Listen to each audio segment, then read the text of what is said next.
The rest of Task Force 141 brought in the ACS, Alan. 2 men took down an entire base. I ask much more from you now.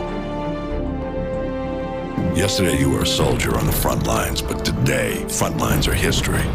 Uniforms are relics. The war rages everywhere, and there will be casualties.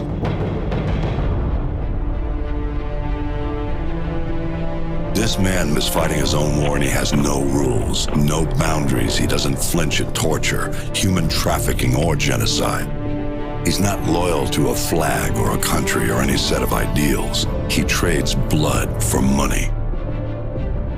He's your new best friend. You don't want to know what it's cost already to put you next to him. It will cost you a piece of yourself. It will cost nothing compared to everything you'll save.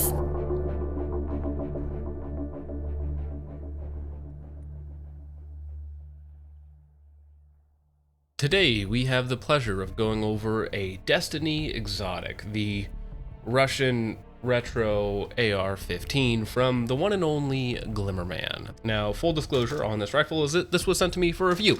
Jonathan Picone asked me if I wanted to review one of his more eclectic setups, and well, I said yes. So now you get to feast your eyes upon this, whatever this happens to be. Cutting through the basics faster than a Garand Thumb's receding hairline, we actually have a Delton 20-inch upper receiver with a 1-in-9 twist, which is definitely a little bit on the retro side of things. The profile of the barrel itself is fairly lightweight, which is going to be offset by the rest of the accoutrements. Now, up front, we have a A1 style flash hider, which does not have a closed off section on the bottom.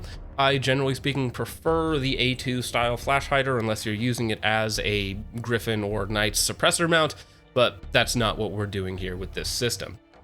Now, moving on to the rail. This is a P&S contract quad rail, which is going to be very similar to the Knights rail, but not exactly the same, and it is actually going to be a little bit cheaper. We're still talking very expensive, but not as expensive as the Knights, of course. One of the most often questions I get about this build is the wrap on the rail. Jonathan wraps all of his stuff like this to reduce some of the metallic noises, especially on some of these older quad rails. They have a lot of little pieces that kind of move around a little bit.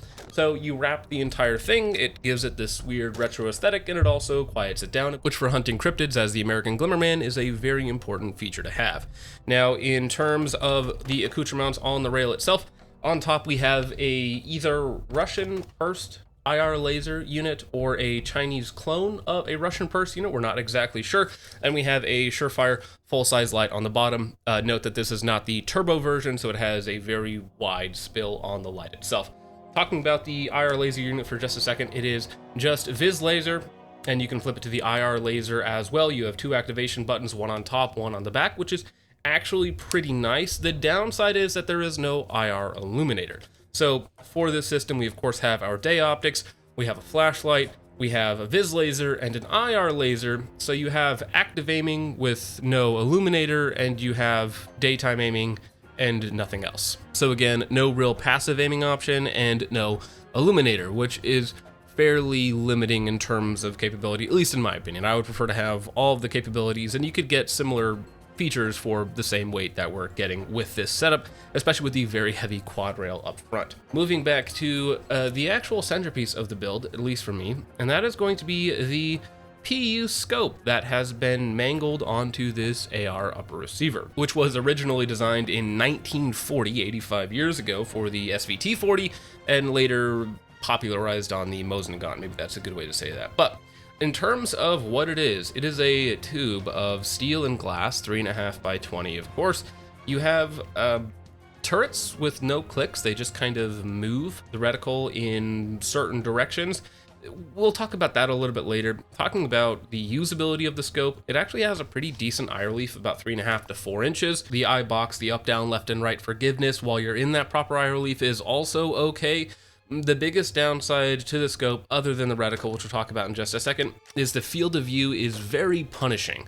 At 3.5x magnification, I would guess it's somewhere around 20 feet, which is pretty bad. That's about half what you would find on a comparable ACOG. So it's not very good. Though again, it is forgiving to use, the field of view is very poor, which again is peak 1940s technology. Now, talking about the actual glass quality, it's also pretty mediocre.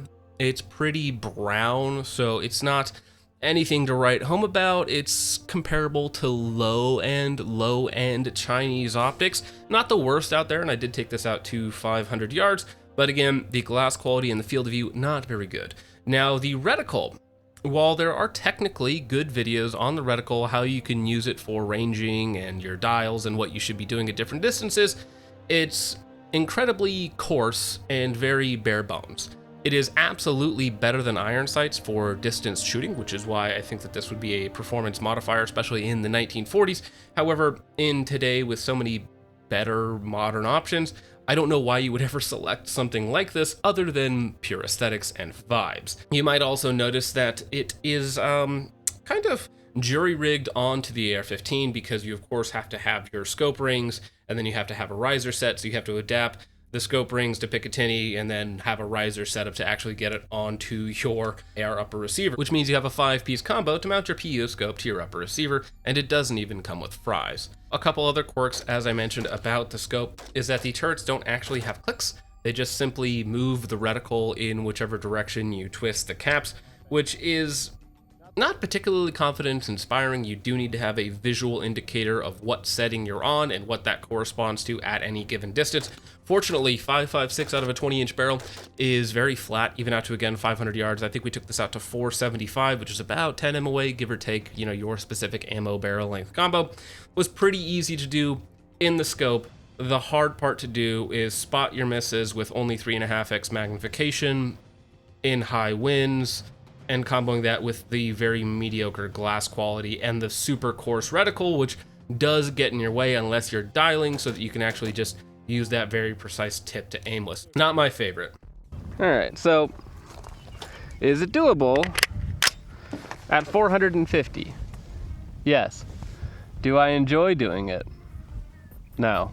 The last little quirk about the scope that you'll really only notice during dry fire is that every time you pull the trigger, the reticle actually bounces. You won't notice that in live fire, of course, because actual recoil is going on, but when you're just looking at the sight during dry fire, whatnot, and you pull the trigger, the sight itself will actually just bounce because it's just kind of held in place by spring tension, which, you know, is a little disconcerting. Moving on to the iron sight, we of course have our FSB up front, and in the back we have what looks like a night sight, a Knight's Armament sight, which is actually my preferred aiming method inside of 50 or even 100 yards, because again, the very punishing field of view is not as conducive to like quick pairs or bill drills, because your left eye sees an unmagnified image, your right eye sees a very tiny 3.5x image, and so getting the two to correlate well while shooting quickly is not my favorite. So iron sights would definitely be preferable for me inside of 100 yards, and some of you guys might even prefer them out to a little bit further. I will say the glass does help identify targets and actually spot targets at extended distances,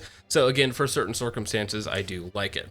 Now, moving on to some of the other intricacies of the build, we have a A1 style charging handle, which is this very small triangle shape, which means that you can't really mortar it unless you're wearing gloves or you want to rip the skin off of your fingers, which is not particularly pleasant, and it's very low profile, which is nice, but other than that, it's just kind of annoying. Moving on to the lower receiver, this is actually a Hips custom lower receiver, which I have never heard of before.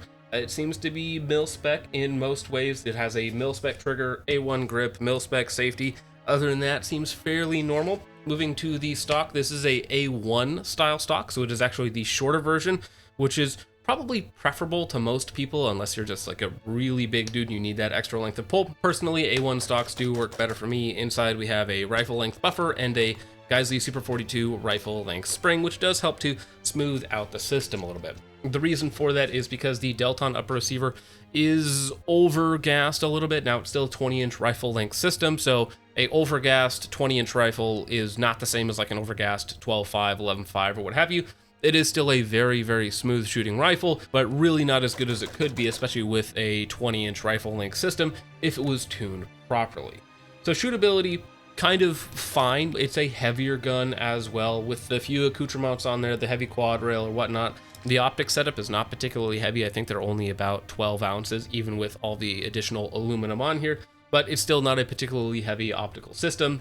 I think the entire rifle with sling comes in at under 10 pounds, 9.5, 10 pounds, somewhere in that range, which is light enough to do whatever it is that you want to do with it. Now the 2-point sling is half nylon, half bungee, so it does have a little bit of give to it.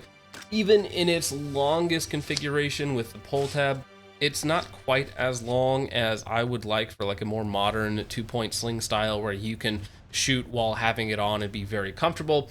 With this, it's very short, so really only if you're using it for supported shooting, like wrapped around your support hand. That's really the only way I would use it. If not, I would just, it's mostly for carrying, not really for shooting. Now, I didn't shoot any groups specifically for the purposes of accuracy testing, given that's not really the point of the build, and we're only using 3.5x of mediocre glass, but for zeroing this with Fiocchi M193 at about 3250 FPS, we were getting about 2.5 MOA, or about an inch and a half at 50 yards, which is more than enough for a, fighting style rifle or for kind of a meme build. So the accuracy was fine. We were able to take this out to extended ranges without much of an issue. Again, most of the issue came from me and the glass/reticle. So as most of you know, I'm not really a retro rifle guy, as I don't really have a lot of experience with that era. A lot of people have nostalgic memories from either their time in the service or through movies, media from that era. And I have some nostalgia for that time as well, Modern Warfare 2, of course. For me, when it comes to actually shooting the thing, that's what actually matters to me. The raw performance, not the aesthetics. Does it look cool? Does it scratch this itch or whatnot? Collectors and whatnot, that's how they keep themselves entertained, because basic ARs are boring or something like that. That's totally fine for some people to do that. Collecting, it's not my thing. Retro's not my thing. Russian, definitely not my thing. I shoot AKs because I have to. When using something like this, it's a little bit painful for me, right? Because I understand that just by switching out to a more modern optic, I can get a lot more performance and have a lot more enjoyable of a time using the thing. And by switching a few other the parts, it's going to be more comfortable for me. This is never something that I would create, although I do recognize that it is unique and at least interesting. And this is unique and interesting in sacrifice of certain modern performance. For instance, again, if we just swap off the optic to a modern 3.5, 4x offering, be it an ACOG or even a primary arms, anything like that, you're going to get much more modern usability out of it. You're going to get better glass. You're going to get much better reticles and sighting systems out of it to, again, enhance your performance. In terms of the light is actually perfectly fine, but as far as like the IR unit with only a IR laser and Viz laser, it's not quite as useful to me as something that also has an IR illuminator. And again, we also don't have a way to passive aim, which is something that we could solve using more modern options. So is this a maximum capability rifle? No, of course not. But as Nut and Fancy might say, this could be a maximum second kind of cool if this really scratches your itch. And now maybe some of you weird cloners out there are going to be doing this to your rifle to mimic the Glimmerman. But with all of that out of the way, gentlemen, thank you so much for watching. Let me know what you think of JP's rifle down in the comments down below, and what this should be called. There should be a real name for a retro Russian AR, the RAR or XD or something like that. But once again, with all that out of the way, thank you so much for watching. I hope you enjoyed. I will see you in the next one. God bless.